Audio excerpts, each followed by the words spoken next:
We are the Coalition, loud and proud, outrage porn-free, civilly disobedient media broadcasting live on the worldwide Coalition Media Network here at the GoLocalLive Broadcast Center, deep in the heart of the city we love, Providence, Rhode Island, the Renaissance City, the city of, 300 or so thousand stories, the Naked City. Facebook.com/The Coalition Radio, on the mighty Twitter at Coalition_radio, and of course the mothership at coalitionradio.us. We put up links on the Facebook this week, and we'll put up some links on the website tomorrow. You'll be able to access this and all of our recent sites visits, whether it be from our days as an AM radio station or even now as we've gone digital on GoLocalProv, on Spotify. Hopefully the next step is we'll get up onto iTunes, but we're on Spotify, Spreaker, and iHeartRadio. So it is with great pleasure that I introduce someone who's been on the show before, but after a few months on the campaign trail, I look forward to her updating. Of course, I'm talking about Kimberly Ruff. She is a candidate for the presidency of the United States under the Libertarian Party, America's third largest political party. Full disclosure, if you're watching this show for the first time, I am the chairman of the Rhode Island Libertarian Party. Libertarian Party has been in business, going on 40 plus years or so. We are the party of individualism, the rugged spirit of American individualism. We believe in self-ownership, believe in peace, and we always, as the saying goes, we believe that taxation is theft. We believe that taxation is very simply the use of coercion, force, and power to separate us from our own personal assets, to engage in behavior that we simply will not support. To become a member of the Libertarian Party, you actually take an oath that you will avoid the use of coercion, force, and engage in behavior that relies upon that. We've spent the last few months in what we call the Libertarian Hour now at 8 o'clock on this show, interviewing a number of libertarians. From the radical perspective, we've had virtually the entire campaign staff of the Ruff campaign on, but we've kind of come full circle now. There's approximately a year left, incredibly enough, to the Libertarian National Convention. Our convention occurs every 2 years. Our candidates for the presidency and the vice presidency currently are voted for separately by successive ballots by members who are also delegates to the National Convention. We have no superdelegates. The delegates to the National Convention represent the grassroots of the party. Now, in 2016, the Johnson-Weld ticket took in just slightly under 5 million votes, and we qualified for the ballot in all 50 states. The first such effort to do so since, the now late Ross Perot. And we believe we've had a significant impact on the conversation that's taking place around the nation. The party is at something of a crossroads. In the past 2 or 3 presidential elections, we've taken on some very noble people who came from really other party traditions. And a movement exists in the Libertarian Party now to nominate our own. Because quite frankly, we believe that they're the best representation of our philosophy, our spirit, our belief system. And no one is a better representative than our guest tonight, of course, Kim Ruff, candidate for the president. Kim, welcome back to the show. Thank you so much for having me, Pat. It's nice to see you again. Absolutely. So you're just off of, in the Libertarian, what we call the convention circuit. Now, conventions are held at every state party across the nation, typically every year, right around this time, and from, say, mid-spring into early summer. Party officials are elected, platforms are discussed somewhat heatedly, and in the run-up to the presidential election begins really the hardcore candidacy.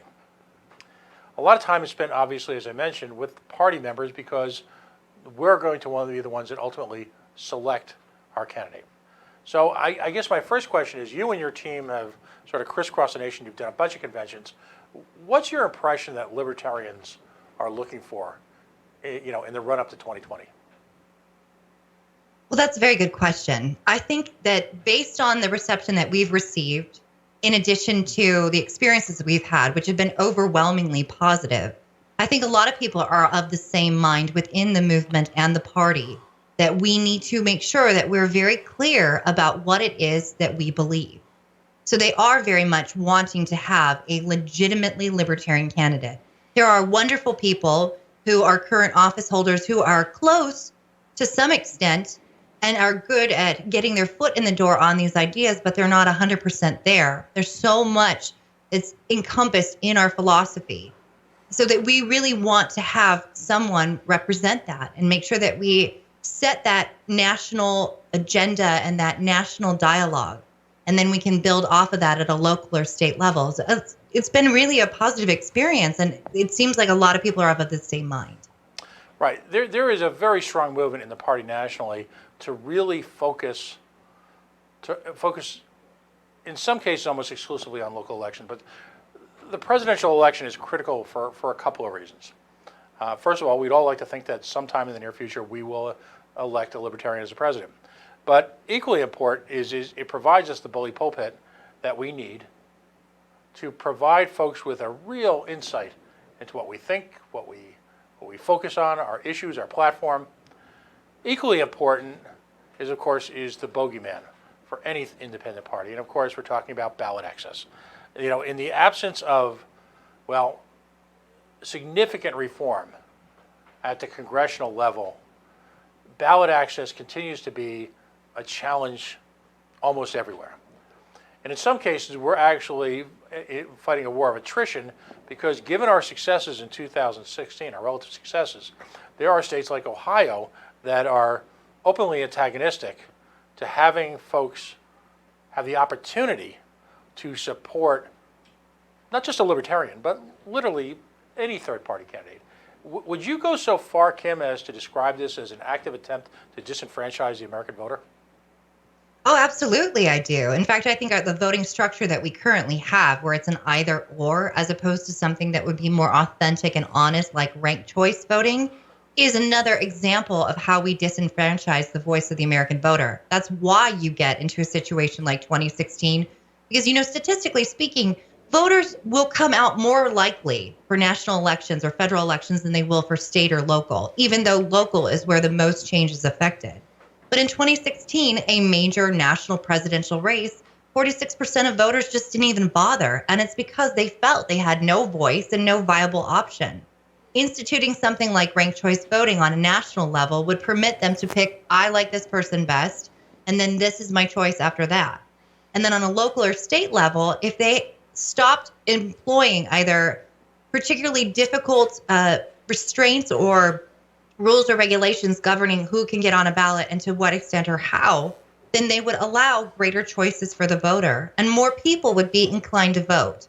So yes, I do think it's an excellent example of how this desire to silence people and to ensure that there's a consolidation of control is achieved. And ballot access is definitely one of them. We truly have them scared, don't we? I mean, is there any other way to put it? Oh, I think you're absolutely right. If you actually look at situations like even Arizona is a really good example. We had a gentleman run for office, and I believe it was in 2012. He has now since passed, but his name was Powell Gamble. And Powell had gotten up running for office next to a Republican and a Democrat, and he said, don't vote. Don't vote. These people don't represent your interests. They're not on your side. All they want is more power and control. And a surprising number of people voted for Powell. And because Powell was able to get up on stage and say the truth to completely unvarnished, and he got people to support him, they changed the ballot access requirements in Arizona in the next legislative session to ensure it was that much more difficult for us to gather the signatures necessary to be on the ballot. So yes, we do scare them because people are on our side. Any person you've ever spoken to about our message, to a man, can at least say, yeah, I see that about one or two or three or four aspects of what you're talking about. They may not be all bought in because it requires a lot of thought and evolution in thinking to get from pro-government to government is not good at all and not even maybe necessary. But there are things where they see it and they're like, yeah, you're right. You're right. That is how it is fraudulent, or that is how it's forced, and that's wrong, and that negatively impacts us. So the people are there. They just need the words, and they just need the encouragement to put those words to voice and put those ideas to action.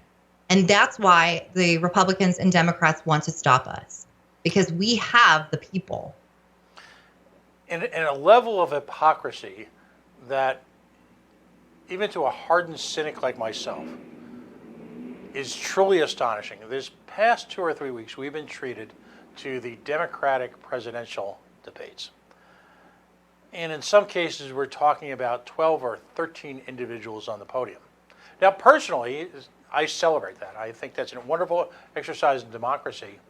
That A, these people are willing to run for office, and B, they're, and you know as well as anyone what an extension that is, an intrusion into your life. To me, it's one of the ultimate forms of patriotism to run for high office, whether it be a school board, a water board, or the presidency of the United States. But you and I know that the standing headline come next, well, say September and October of 2020 is going to be, well, we can't have a third-party candidate on the national presidential debates. That would diffuse the message and not give the quote-unquote real players an opportunity to really focus on the issues. How disgusting is that? Yeah, it's funny that you say that, because it is one of those things where you're like, notwithstanding the extraordinary irony or hypocrisy inherent in them having 2 nights of debates with this, rotating cast of characters, this cast of thousands for the Democratic Party, you also have them saying, no, we only need 1 or 2 people on stage to really have a dialogue. But all they're doing is they're eliminating the diversity of thought. Mm-hmm. At the very minimum, they're preventing us from having an overarching dialogue about stuff. It's always a matter of, should we raise taxes or should we lower taxes? And never a question of, is that even ethical for us to do in the first place? We should have every single major candidate nominated by their party to be able to be on stage and have that conversation, including totally radical, extreme ideas. They should be put out there to have a dialogue. People need to be able to make the choice of what they believe and what is true. Now, and what's interesting, in recent years, you've had a single party control all 3 branches of government, effectively. They've gone on to declare wars, raise taxes, create a level of deficit spending, expand government into places heretofore never seen,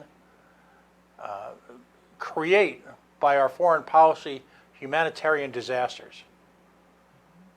And then you've also had the Democrats. So this one size fits all, because, Kim, let's put to death one issue right now. Is there any difference beyond rhetoric between the Republican and Democratic Party here in the year 2019? Not with the exception of maybe the windmills they choose to tilt at.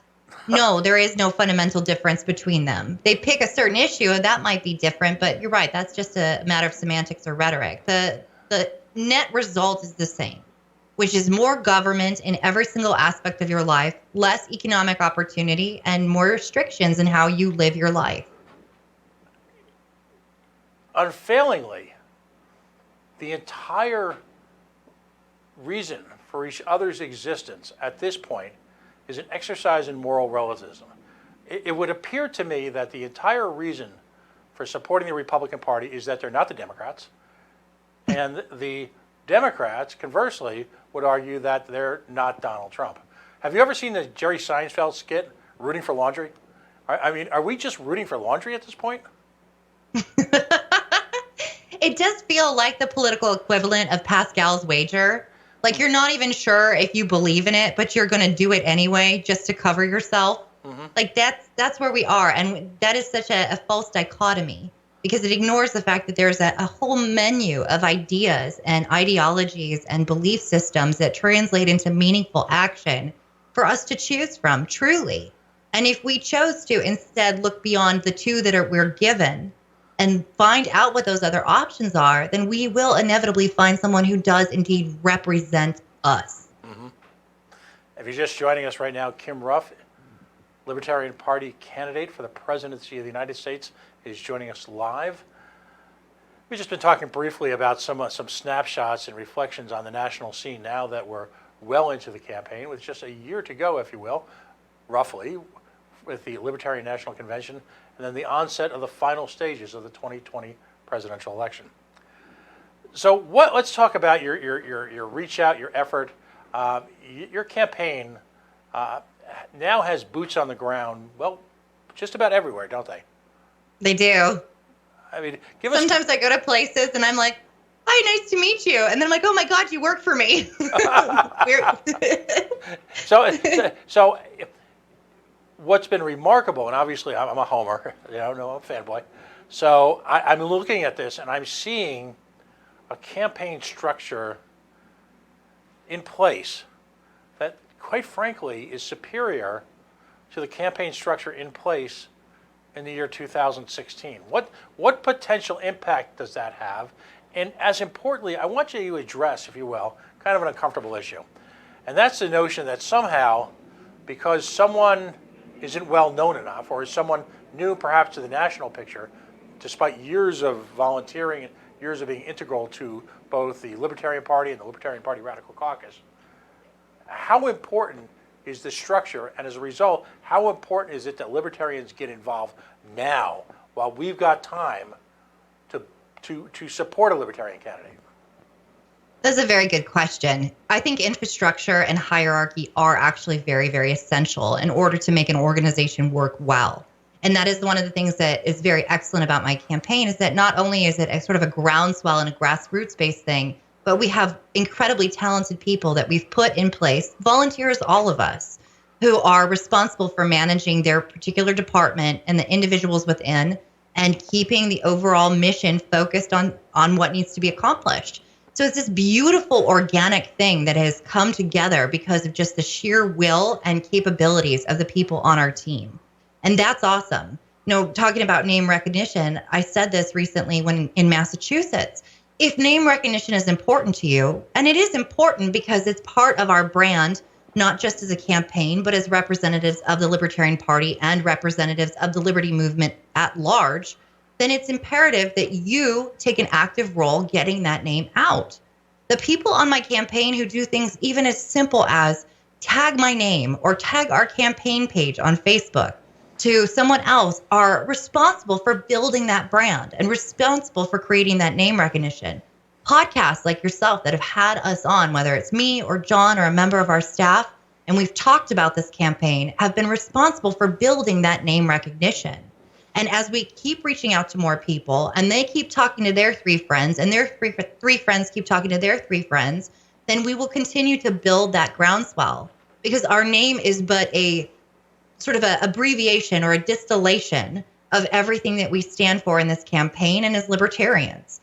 Now, as far as getting involved early, this is the reality of us being a third party always, is we have to start earlier. We have to be on time. We have to have it correct. It is imperative that we are a well-oiled machine and an army, determined to win. That's so critical. So I would tell anyone who's listening now who has been on the fence but has recognized that there's something inherently wrong about the system and it's not getting any better, to reach out to their local affiliate, which is, you can go on to the lp.org and they can direct you there, or just even Google your state and Libertarian Party and you will inevitably find a chapter that you can get involved in. And you will find an opportunity that speaks to your passion and plays to your strengths.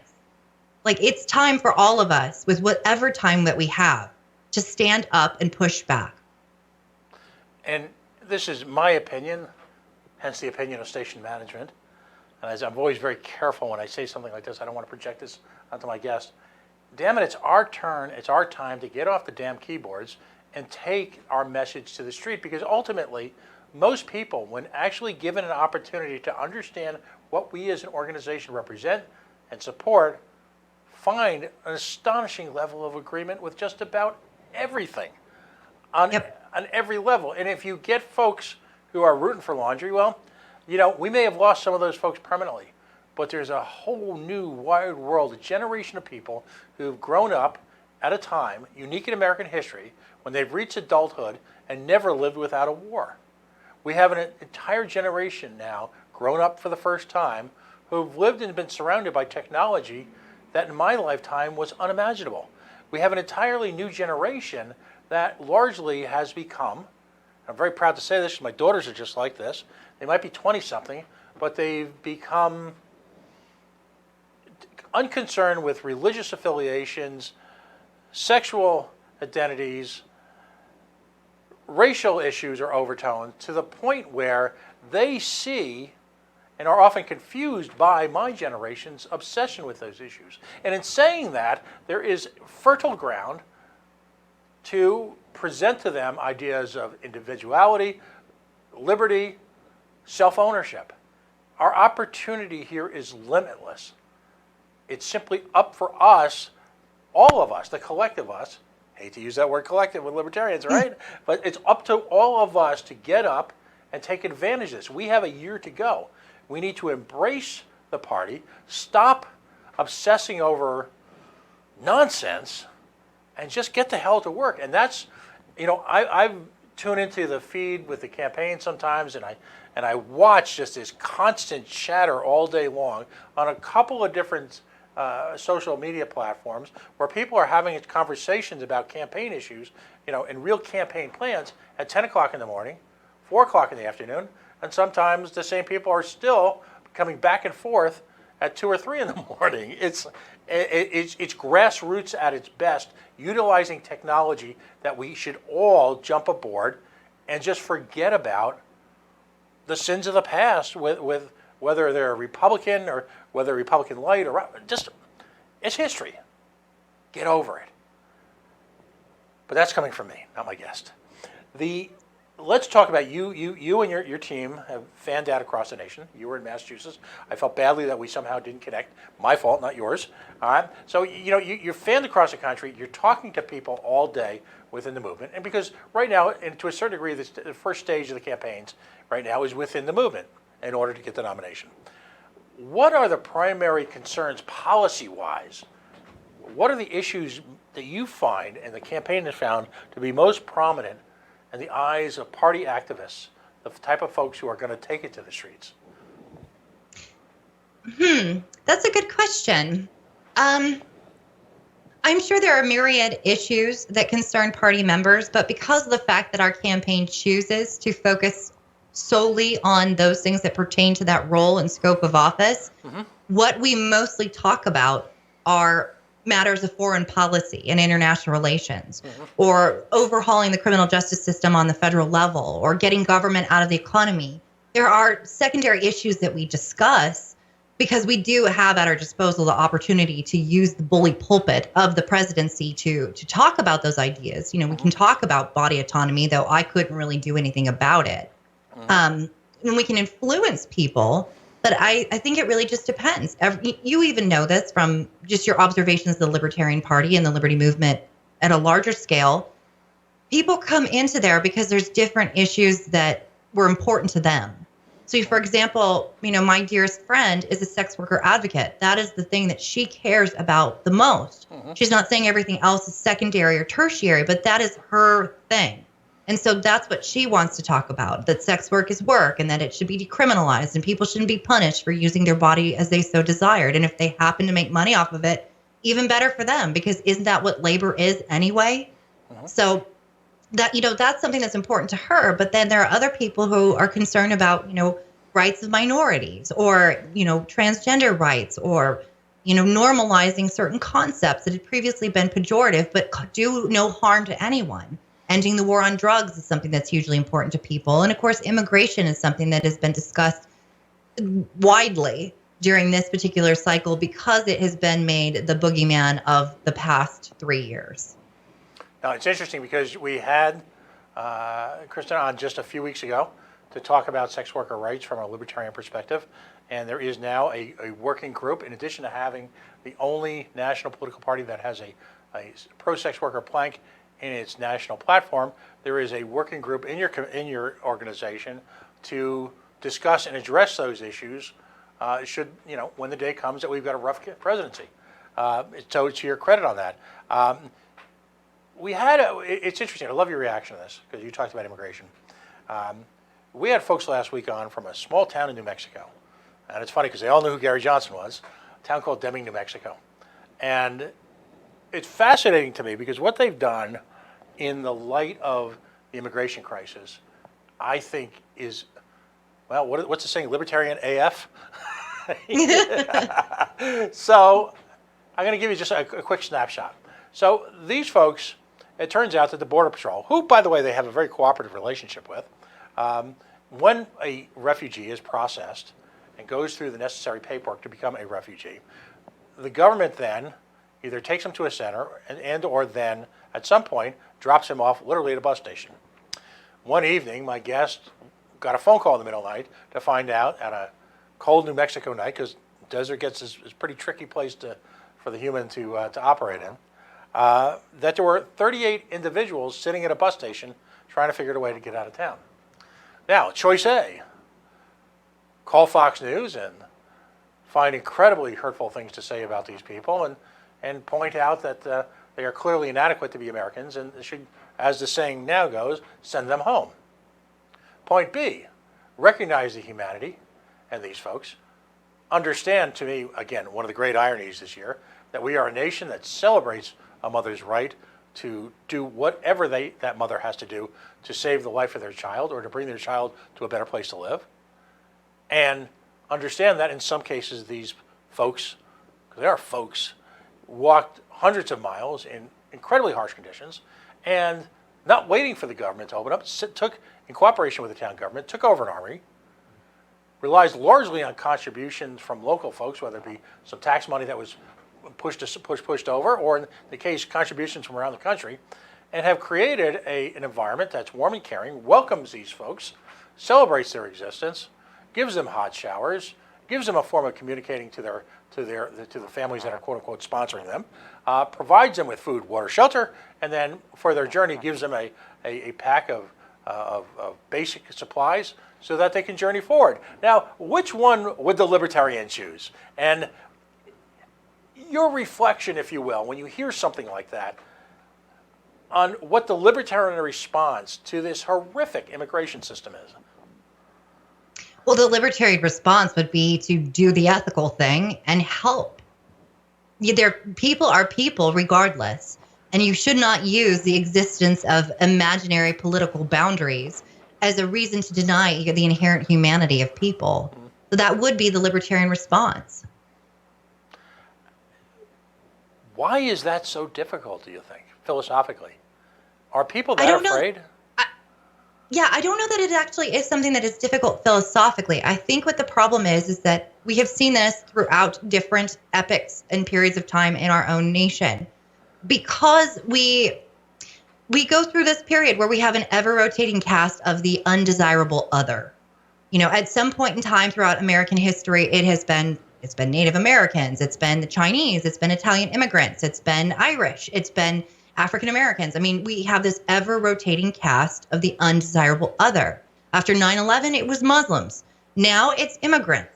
It changes depending on the weather and the political landscape. But the central core of it is the dehumanization and the vilification of individuals. And that's something that we as libertarians have to constantly point out is this person or this group or whatever is not responsible for creating the situation that you find so totally unacceptable. In the case of immigration, all of the arguments made about why we shouldn't and why we have this quote unquote crisis is because of constant government meddling, policy, rules, and regulations that prevent people from coming to this country naturally. Every argument ever made is because we don't like the net result of the war on drugs, for example. Or we don't like the fact that illegal firearms are coming across the border. Well, that's because we have an assault on the Second Amendment. That's government. That's not people. And the minute we recognize that it's people together with a populist mandate, wearing funny hats and doing it with authority that are causing the greatest amount of harm to our lives, rather than people who simply want to live their lives just like we do, we will be better off. We will have recognized rightly the issue and the enemy, and will be able to direct our feelings and frustration in an intelligent way, a constructive way that benefits all of us. Should action to birth, and what I mean by that is where you happen to arrive, ever be a determinant to your ability to live a life of fulfillment and liberty? No, I don't think so. I don't think that I mean, we say as libertarians, we're the advocate for the world's smallest minority, which is the individual. Right. And that means that we eschew all of those other subgroups or categories or labels that are applied to people. Like, for example, in my case, I'm mid 30s, mother, a white woman, I work in manufacturing. All these things are aspects of who I am, but they're not the sum total of my person. And because we recognize as libertarians that the individual is unique and they have their own special needs, wants, and desires, and they have a different plan for maybe how they wish to live their lives. And the only way to truly honor their individuality is to let them have that room to grow. That is really what it's at the core. In the last few minutes, you have unabashedly, in a highly articulate manner, addressed in a very forthcoming way issues that would be typically considered the third rail of American politics. You talked about the war on drugs, we talked about immigration issues. By no means are these, as they would say, settled case law in the American culture. Is that what's been missing, do you think, from national politics as it's been played by libertarians? That sort of, here we are, this is what we stand for, accept us?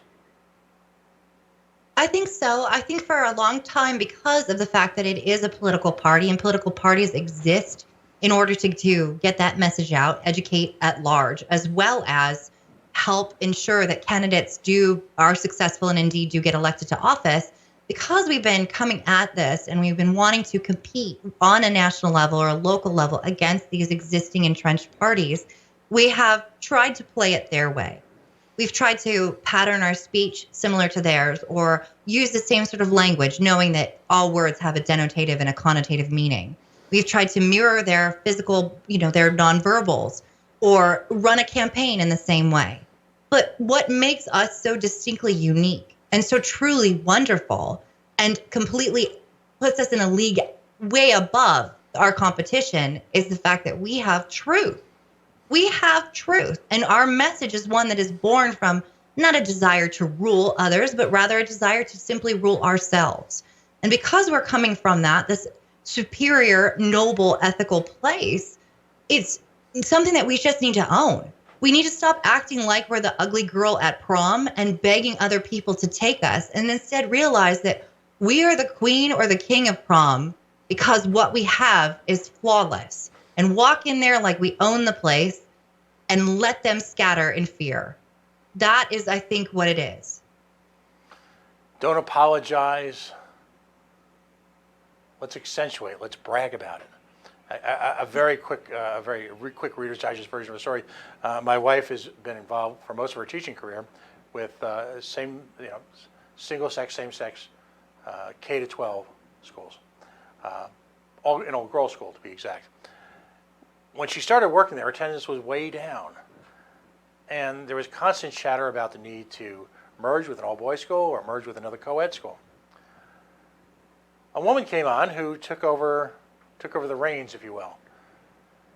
And a CEO or a president or a organizer or a party chairman's job is to really look topside and to steer the organization, if you will, into shaping a message. So this woman decided, you know what? I'm not going to apologize about being all girls. I'm going to make the announcement loud and clear that we're not going to merge, we're not going to co-ed. And in fact, what I'm going to do is I'm going to shout to the heavens, trumpets blaring, the advantages of a same-sex education. Why, if you have a young woman who you are concerned with and becoming an independent person, and all the positive attributes of a same-sex education, if you will, for young women. I'm gonna brag about that. She put up billboards, and said, "This is why you should send your daughter to an all-girls school." Attendance blew up. It's a lesson I've taken with me for the 20-plus years since it happened. Accept what you are. Find a great way to externalize that. Find a great way to articulate a clear message to that. And then just let it go. People will join us. I'm convinced of that. Go ahead. I'm sorry. No, I was going to say, no, I love it because this is like salesman 101, Right. which is the best salespeople are people who legitimately believe in their product. If you don't believe in what you're selling, you will never convince anyone to buy it. Right. Whether you wrote a beautiful book, but you can't tell people how beautiful it is, or you carry an idea, but you're too afraid to articulate it, or you made a product, but you're too scared to share what makes it so wonderful. Like you have to be an advocate for yourself. And as activists within this movement, we've already put ourselves in positions of being quote unquote activists or advocates. So let's be advocates. Be loud and proud of who we are. That doesn't mean bully other people who don't believe the same as we do. Set the standard and say, come into my house. Let me tell you what it's like. And I will walk with you on this journey just as somebody did for me. And we will get there. We've got a handful of issues that are, for lack of a better term, blowing up around the world. Presidential issues. So I'm going to go through a kind of a 5-minute lightning round with you. I'm going to throw a couple of situations and just, what does Kim Ruff think about it? What's the libertarian perspective? How would you address them? Okay. We've addressed immigration.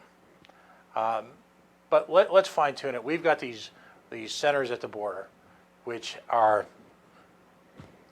I mean, just a shame. Pure. We find ourselves arguing as a nation about the rhetoric and taking offense at the rhetoric as opposed to taking offense at the situation in itself that spawned the rhetoric. You become the president of the United States. You're faced with this situation at the border. Concrete terms, what do you do? Well, one of the things that's nice about running for the presidential position or being in that particular office is that as a person who is the figurehead and the top of the executive branch, you handle all the enforcement of existing legislation. So even though I have no way to legislate anything or propose the reversal of legislation, though I can certainly suggest it, I do have the ability to determine whether or not I want to enforce and to what extent I wish to enforce federal legislation. So there is that aspect there. But the biggest thing as far as that, the concern with the folks that are stuck in these camps or these internment camps as they are waiting for some decision to be made about their lives, it comes down to them being effectively political pawns. They are stuck between this concept that there is a quote unquote crisis of immigration, which doesn't actually exist, but it sure sounds scary enough to get people to galvanize. So they're stuck with that. And then you have all these low-rung agents of immigration and customs enforcement who are just carrying out orders and don't know what to do with these people. They can't send them, send them back to their country. They're not going to let them stay here. So they're stuck in limbo. So we need to absolutely get in there with, figuratively speaking, with a machete and start hacking at it. I mean, this is systemic and endemic of the problem with government legislation. That because of government trying to intervene on this issue and creating all these cockamamie laws regarding immigration, you now have a situation where you have all these families broken up and stuck in internment camps in perpetuity. We need to do something about that and get them somewhere, let them go. We've got a situation now, the bubble du jour, because I'm old enough now, I've lived through quite a few bubbles, and it's what's astonishing on a separate level is that we continue to repeat the same behavior and are shocked, if you will, that not only is there gambling going on in this house, but that these bubbles exist. The student loan crisis threatens to, quite frankly, dwarf what happened with the savings and loans crisis, what happened with, the crisis du jour.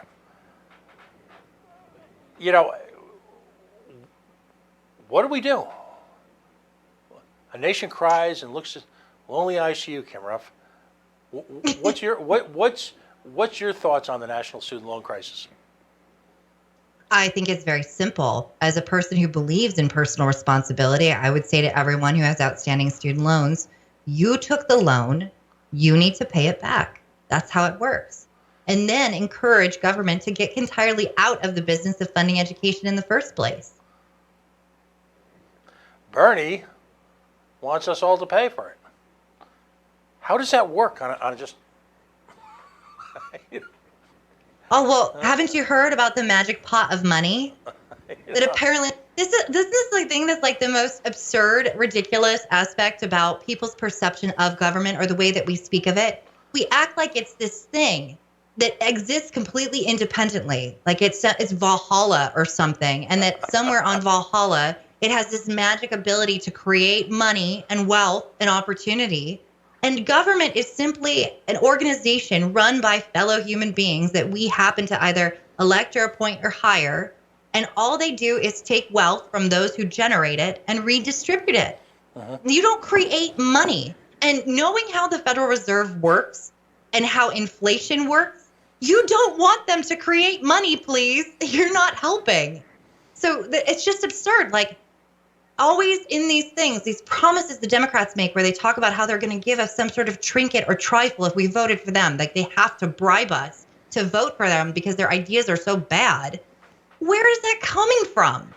How about you just leave people alone and allow them to have more of the money they earned rightfully back instead of taking it in tax, and they will have more opportunity.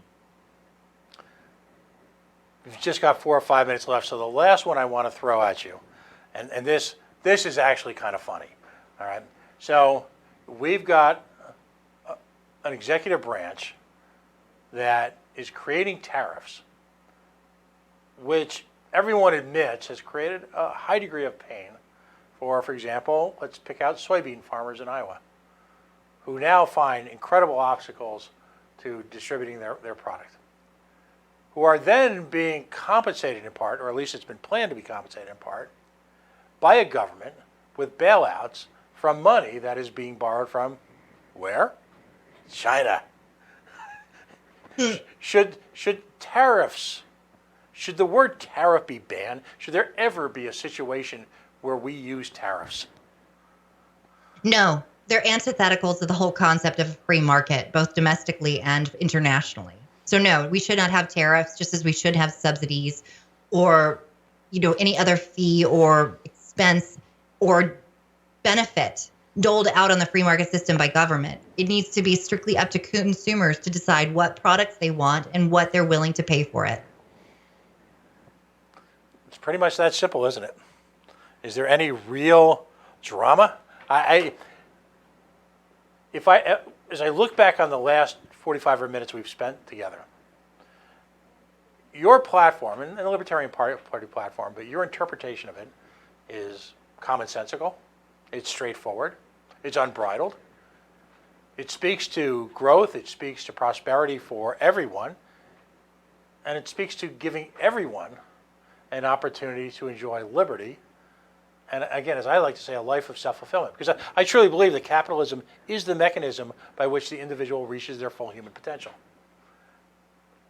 So, as I look at, as a libertarian at large, your candidacy, and I see what can happen on a simple little podcast in La Prave, the Renaissance city in Rhode Island, in the space of 40 minutes, imagine, if you will, a world where the few million people who identify at some level as libertarians simply take this message and reflect and refract, if you will, within their own personal circles.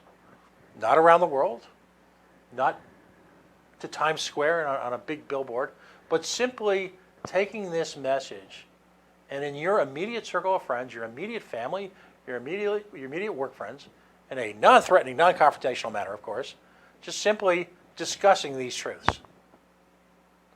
I am convinced that we can overcome the absence of a certain congressman. I am convinced that we can overcome the absence of the latest Republican light. I remain convinced that we can, as a party, grow from a presidential campaign instead of apologize for it. So, as always, you're so stretched for time. You're a regular American who's got a regular job and a regular life, and then you've got this activism on steroids. You're running for president. Go figure. I thank you so much for joining us. If you can, in the minute or two we've got left, just tell folks how they can reach out to the campaign and how they can get active, what they can do. Thank you, Pat. My name is Kim Ruff, and I'm seeking the Libertarian Party nomination for president in 2020. If you enjoyed what I had to say or you're curious about learning more, please feel free to reach out to us at ruffphillips2020.com. That is our website. Again, that's ruffphillips2020.com. Additionally, you can find us on Facebook, Instagram, Pinterest, Snapchat, and various other, as well as Twitter, and various other social media platforms. Don't be afraid to reach out. And if you have any questions or you'd like us to direct you towards somebody where you can get involved either on our campaign or at a local level, we would be more than happy to assist. Great.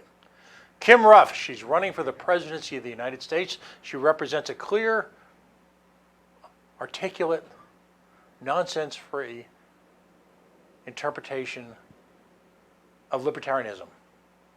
And I believe gives us the opportunity to spread that message, well, quite frankly, worldwide. The entire world is watching this election, particularly given the abomination that Trump Clinton represented in 2016 and the total chaos and confusion that now has rendered what was really an American message of rugged individualism and exceptionalism into just a sheer mush. There's an opportunity for everyone in this country to get involved in this election. Damn it, let's take it. Kim, thanks so much for coming on. Thank you, Pat. I very much appreciate your time. And that, folks, is going to wrap it up. We are the coalition, infinitely loud, infinitely proud, and as always, outrage, porn-free, civilly disobedient media broadcasting live on the worldwide Coalition Media Network here at the GoLocalLive Broadcast Center. As always, I have to take a moment to thank my sponsors, Air Sciences, Mold Remediation, Biohazard Cleanups around southern New England. The Yacht Club Bottling Company, boutique soda before, hell, we even knew we needed boutique soda, but the finest root beer on the planet. They've got a couple of great new flavors, including something to do with a doctor. YachtClubBottlingWorks.com. Available statewide or at their convenient location home office in Centerdale, Rhode Island. And of course, Beacon Shipping and Logistics, folks. It's coming up to that time of the year where the snowbirds are going one way, the college kids are going the other. 1-855-3-SHIP-IT, beaconshippingandlogistics.com. They'll move your automobile professionally. Use the firm that dealers nationwide use to move their automobile. You can use them here across the country. They just happen to be based in Little Warwick, Rhode Island, right down the street from, well, the Coalition Radio broadcast headquarters. Folks, we understand you have a variety of places that you can spend a Friday night, or maybe during that time now where you're listening to us on Spreaker, Spotify, good old YouTube, or on the Facebook. We're thrilled that you even spend a little bit of time with us each week. As we like to say, our hashtag is, take it personally. We'll see you soon.